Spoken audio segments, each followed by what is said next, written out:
दोस्तों, और आज आपका दूसरा क्लास है और आज फिर से आपका स्वागत है फ्यूजन केमिस्ट्री में।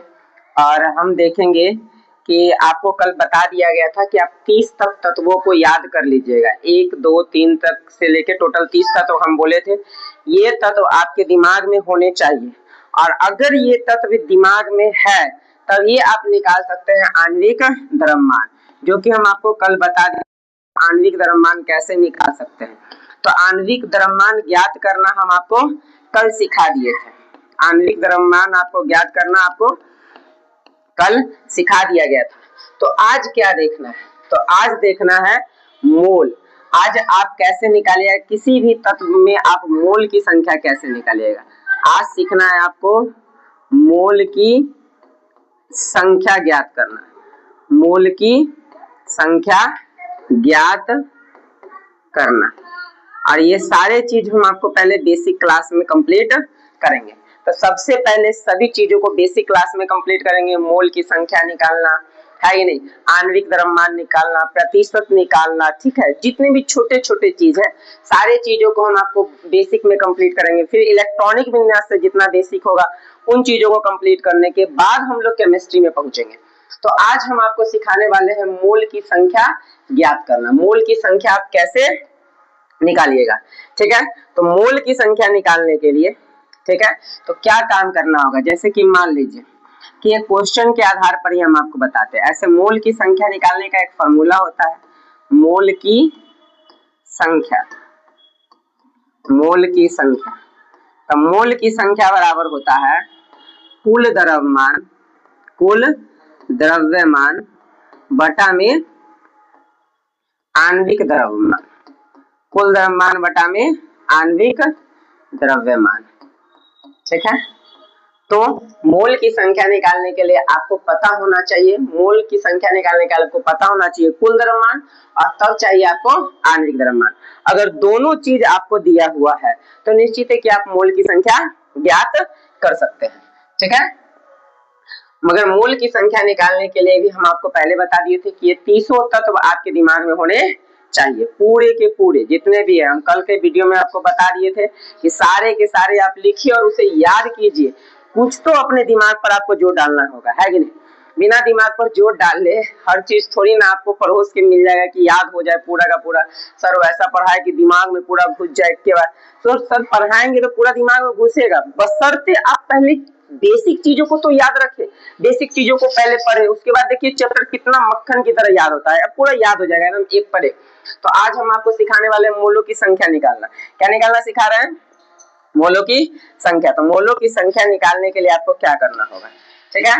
तो मोलों की संख्या निकालने के लिए आपको चाहिए कुल द्रव्यमान बटा में आणविक द्रव्यमान। और इससे रिलेटेड कुछ क्वेश्चनों को देखिए। जैसे कि अगर हम आपसे बोल दे 34 ग्राम NH3 मतलब ammonia, 34 gram ammonia, 34 gram ammonia में मोलों की संख्या ज्ञात करें। मोलों की संख्या ज्ञात करें, ज्ञात करें। तो आपको क्या दिया हुआ है? 34 ग्राम अमोनिया में मोलों की संख्या निकालना। तो 34 ग्राम मोलों की संख्या निकालने के लिए सबसे पहले आपको क्या चाहिए? तो कुल द्रव्यमान चाहिए। क्या चाहिए? कुल द्रव्यमान, जो कि कुल द्रव्यमान यहाँ लिखा हुआ है। तो आप लिख सकते हैं कि कुल द्रव्यमान, कुल द्रव्यमान बराबर कितना हुआ? तो कुल द्रव्यमान बराबर आपका हो गया 34 ग्राम। उसके बाद आपको कहिए, उसके बाद क्या बोला है कि आणविक द्रव्यमान भी बताए। तो आणविक द्रव्यमान तब मिलेगा तब जाके आप मोलों की संख्या निकाल सकते हैं। और आणविक द्रव्यमान हम आपको पिछले वीडियो में निकालना सिखा दिए थे। तो NH3 का आणविक द्रव्यमान क्या होगा? NH3 का आणविक द्रव्यमान, ठीक है। तो NH3 का आणविक द्रव्यमान क्या होगा? तो N अलग H3 अलग निकालना सिखा गया था, आप पिछले वीडियो को देख सकते हैं। हम निकाल लेंगे आणविक द्रव्यमान। तो नाइट्रोजन कितना में आया है? तो नाइट्रोजन कितना में आता है, तो 7 में। तो 7 दूना कितना हो जाएगा, 14। दुगुना होता है ना द्रव्यमान, और उसको 1 से मल्टीप्लाई। हाइड्रोजन कितना में आता है, तो 1 में, मगर हाइड्रोजन का दुगुना नहीं होता है, इसलिए क्या लिखेंगे, 1। कै गो हाइड्रोजन है, 3 गो। टोटल कितना हो जाएगा, तो 14 प्लस 3 को 1 से करेंगे तो 3, टोटल कितना हो गया, 17 ग्राम। अब आपको निकालना है क्या चीज, मोलों की संख्या। तो मोलों की संख्या निकालने के लिए फॉर्मूला क्या है हुआ, तो मोलों की संख्या। तो मोलों की संख्या निकालने के लिए आपका फॉर्मूला है कुल द्रव्यमान, कुल द्रव्यमान बटा में क्या है, आणविक द्रव्यमान। कुल द्रव्यमान बटा में है आणविक द्रव्यमान। तो कुल द्रव्यमान आपका कितना हुआ, तो कुल द्रव्यमान ऑलरेडी बता दिया गया है, कितना है, 34 ग्राम। कितना है, 34 ग्राम। और आणविक द्रव्यमान आपका कितना निकला, तो 17 ग्राम। ग्राम से ग्राम कैंसिल हो गया, 17 दूना 34। तो बताइए 34 ग्राम, 34 ग्राम NH3 में मोलों की संख्या कितनी होगी, तो 2। तो 34 ग्राम NH3 में, 34 ग्राम NH3 मतलब अमोनिया में मोलों की संख्या, मोलों की संख्या कितनी हो जाएगी आपका, 2। कितनी हो जाएगी, 2। यही हो गया आपका आंसर। ठीक है। अब उसके बाद जैसे कि 1-2 क्वेश्चन और देखिए इससे रिलेटेड। ठीक है, जैसे कि अगर आपको दे दिया जाए, ठीक है, क्वेश्चन है आपका 500 ग्राम, 500 ग्राम CaCO3 में मोलों की संख्या क्या होगी, मोलों की संख्या ज्ञात करें। ठीक है, तो पहले तो हमको मोलों की संख्या निकालने के लिए क्या फॉर्मूला है भाई, तो मोलों की संख्या निकालने का फॉर्मूला है कुल द्रव्यमान बटा में आणविक द्रव्यमान। तो हमको पहले चाहिए कुल द्रव्यमान, क्या चाहिए पहले, कुल द्रव्यमान। तो कुल द्रव्यमान कितना है, 500 ग्राम। तो लिख लेंगे भाई कि कुल द्रव्यमान, कुल द्रव्यमान बराबर कितना, 500 ग्राम। ठीक है, फिर चाहिए आणविक द्रव्यमान। तो किसका आणविक द्रव्यमान चाहिए, तो कैल्शियम कार्बोनेट का, यानी कि CaCO3 का आणविक द्रव्यमान आपको चाहिए।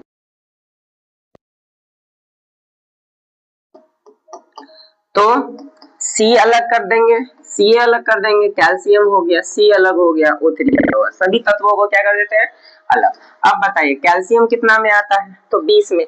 अब 20 में आता है तो 11 के बाद हम क्या बताए थे कि जो विषम संख्या में है उसका दुगुना करके 1 जोड़ देंगे, जो सम संख्या में उसका दुगुना ही लिख देंगे।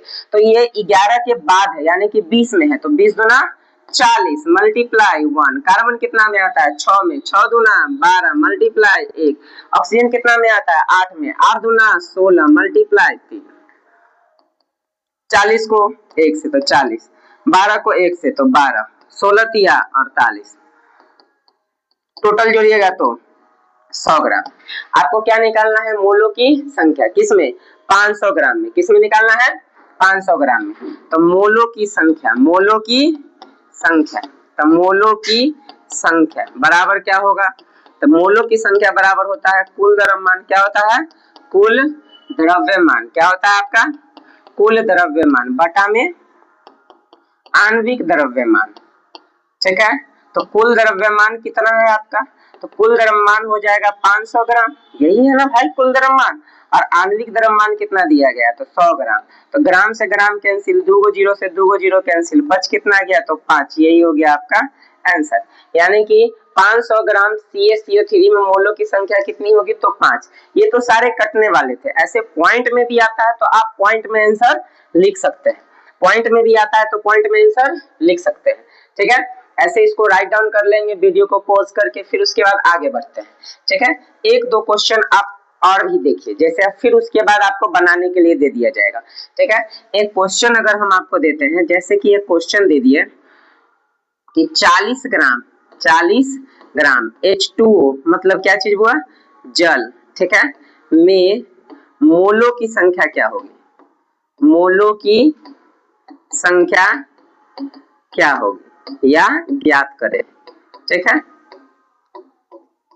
तो चलिए 40 ग्राम है तो कुल द्रव्यमान आपका कितना हो गया, तो कुल द्रव्यमान आपका हो गया 40 ग्राम।